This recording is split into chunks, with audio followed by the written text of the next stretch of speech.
ఈరోజు ఏ దేవుడికి ఏ రోజు ఉపవాసం ఆచరించాలి అనే విషయం గురించి తెలుసుకుందాం.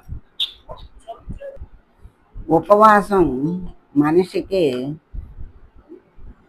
ఆరోగ్యవంతమైన జీవితాన్ని ఇస్తుంది, మానసిక స్థైర్యాన్ని ఇస్తుంది, సత్వసిద్ధికి కూడా ఉపయోగపడుతుంది. ఆహార శుద్ధే సత్వశుద్ధి అవుతుంది. మరి అంటే ఆహార లక్షణాన్ని బట్టి మానవుని మనసు ఉంటుంది అని చెప్తున్నారు.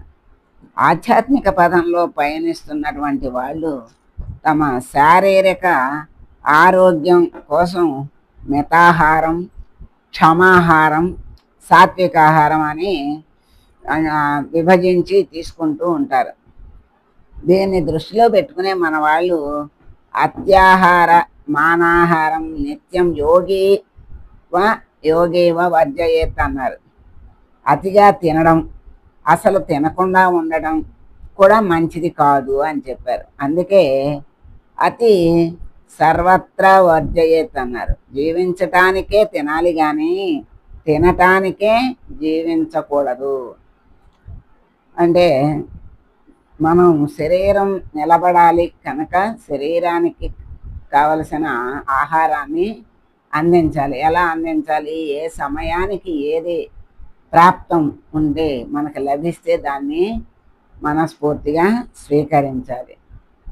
తినటానికే జీవించడం అంటే నాకు ఇదే కావాలి, అదే కావాలి, ఇది తినను, అది తినను అని ఆహారమే లక్ష్యంగా పెట్టుకుని మరి తినటానికే పుట్టినట్లుగా జీవిస్తూ ఉంటారు.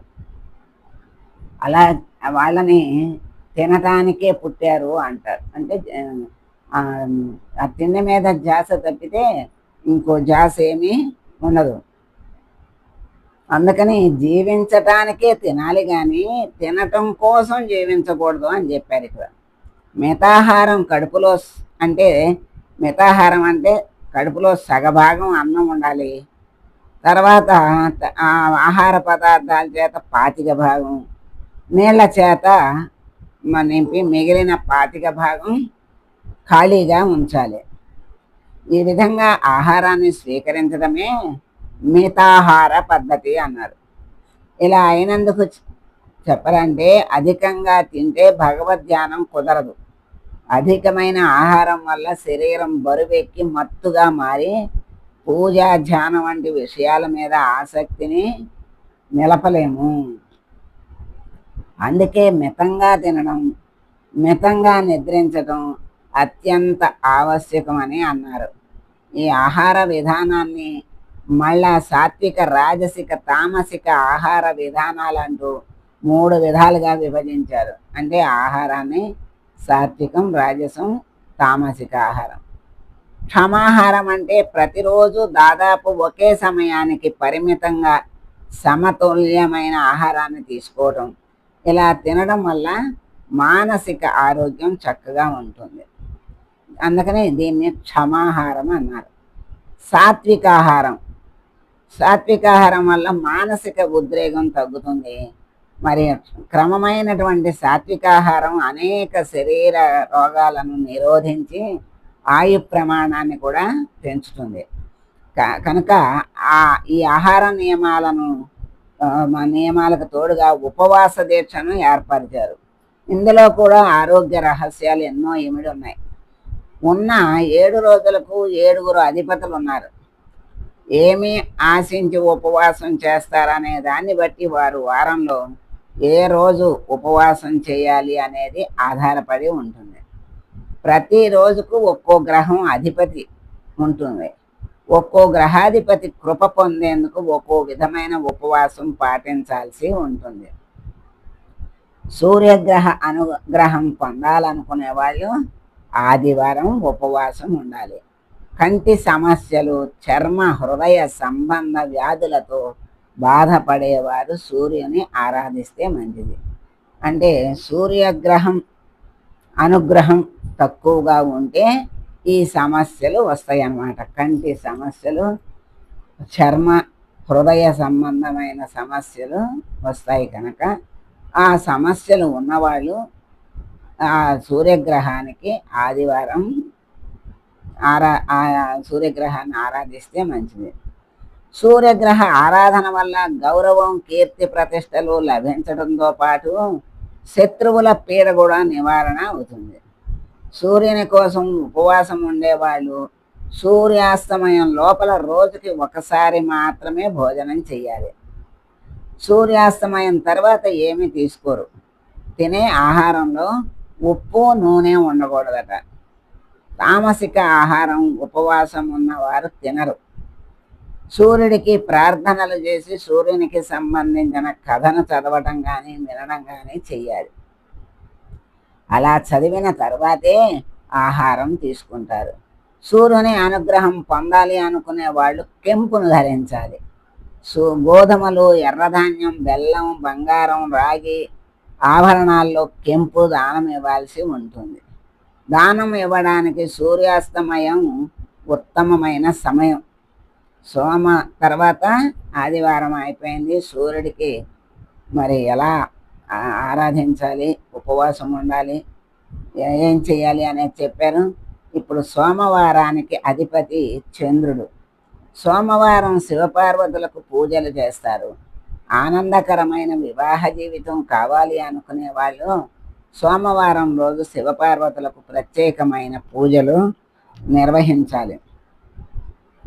పెళ్ళి కావలసిన వారు సరైన జీవిత భాగస్వామి కోసం శివపార్వతులకు పూజలు చేసి ఉపవాసం ఉంటారు. సోమవారం 3 రకాల ఉపవాసాలు ఉంటారు. ఈరోజు ఉండే ఉపవాసాన్ని సౌమ్య ప్రదోషం అంటారు. ఏదైనా పొరపాటు జరిగితే ఆ తప్పును ఒప్పుకుంటూ 16 సోమవారాలు ఉపవాస దీక్ష చేస్తారు. ఉపవాసం చేసే విధానం ఒకటే కానీ ఆ రోజు చదువుకోవలసిన కథలు మాత్రం వేరుగా ఉంటాయి. భోజనం రోజుకు ఒకసారే చేస్తారు. తృణధాన్యాలు తీసుకోవచ్చు. శివపార్వతులకు ప్రార్థనలు చేసిన తర్వాత తగిన కథ చదువుకోవాలి. చంద్రుడి అనుగ్రహం కోసం ముత్యాలు, వెండి ధరించాలి. బియ్యం, తెల్లటి దుప్పలు, శంఖం, వెండి, ముత్యం లాంటి వాటిని దానం ఇవ్వాలి. ఇది సోమవారం యొక్క ఉపవాస దీక్ష విధానం. తర్వాత మంగళవారానికి అధిపతి కుజుడు.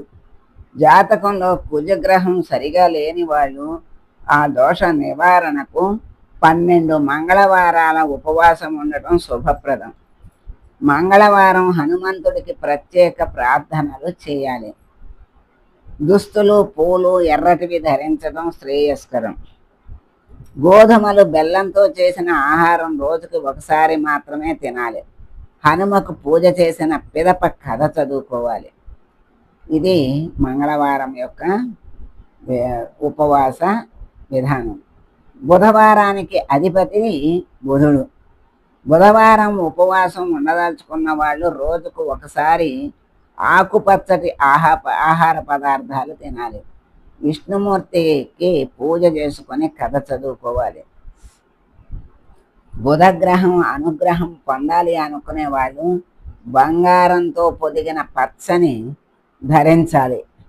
పెసలు, కస్తూరి, నీలపు దుస్తులు, బంగారం, రాగి వంటి వాటిని దానం ఇవ్వాలి.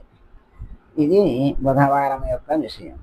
తర్వాత గురువారానికి అధిపతి బృహస్పతి.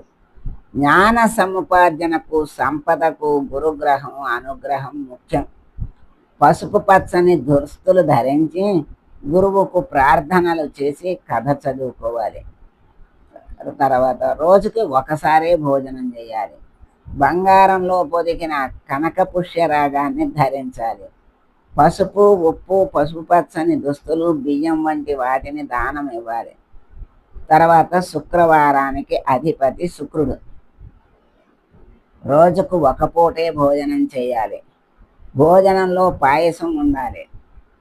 శుక్రుడి అనుగ్రహం పొందాలనుకునేవాడు వజ్రాన్ని ధరించాలి. బియ్యం, తెల్లటి దుస్తులు, ఆవు నెయ్యి, వజ్రాలు, బంగారం దానం ఇవ్వాలి. శుక్రవారం సంతోషి మాతకు పూజ చేసుకుని కథ చదువుకోవాలి. అమ్మవారికి హారతి ఇవ్వాలి. కటిక ఉపవాసం ఉండాలి. పుల్లటి పదార్థాలు తినకపోవటమే కాదు, ఎవ్వరికి శుక్రవారం దానం ఇవ్వకూడదు. ఇలా 16 శుక్రవారాలు ఉపవాసం ఉండాలి. చివరి శుక్రవారం మగపిల్లలకు భోజనం పెట్టాలి. ఇది శుక్రవారం యొక్క విధానం. శనివారానికి అధిపతి శని. శనికి నల్లటి వస్తువులు, నల్లటి దుస్తులు, నల్లని నువ్వులు, ఇనుము, నూనె లాంటి పదార్థాలు ఇష్టం. శనిదేవతకు పూజ చేసుకుని కథ చదువుకొని హారతి ఇవ్వాలి. శని ప్రీతి కోసం నీలం రాయిని ధరించాలి.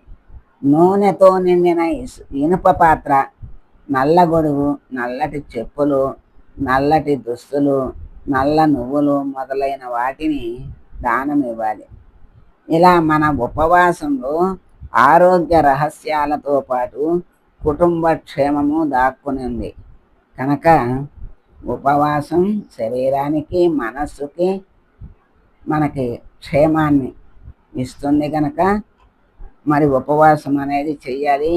అన్ని ఉపవాసాలకు కూడా ఏం చెప్పారంటే ఒక్కసారే తినాలి అని చెప్పారు. తర్వాత మరి ఏ వారం ఏ గ్రహానికి ఏమి దానం ఇవ్వాలి, ఎలా ఏం ధరించాలి ఏమిటి అనే విషయాల్ని నవగ్రహాలు మన వారం 7 వారాల యొక్క మరి అధిపతులు వాళ్ళ ప్రీతి కోసం చెయ్యవలసినవి ఉపవాసాలు అన్నీ కూడా ఈరోజు మనం తెలుసుకున్నాం. శుభం. సర్వే జనా సుఖినో భవంతు.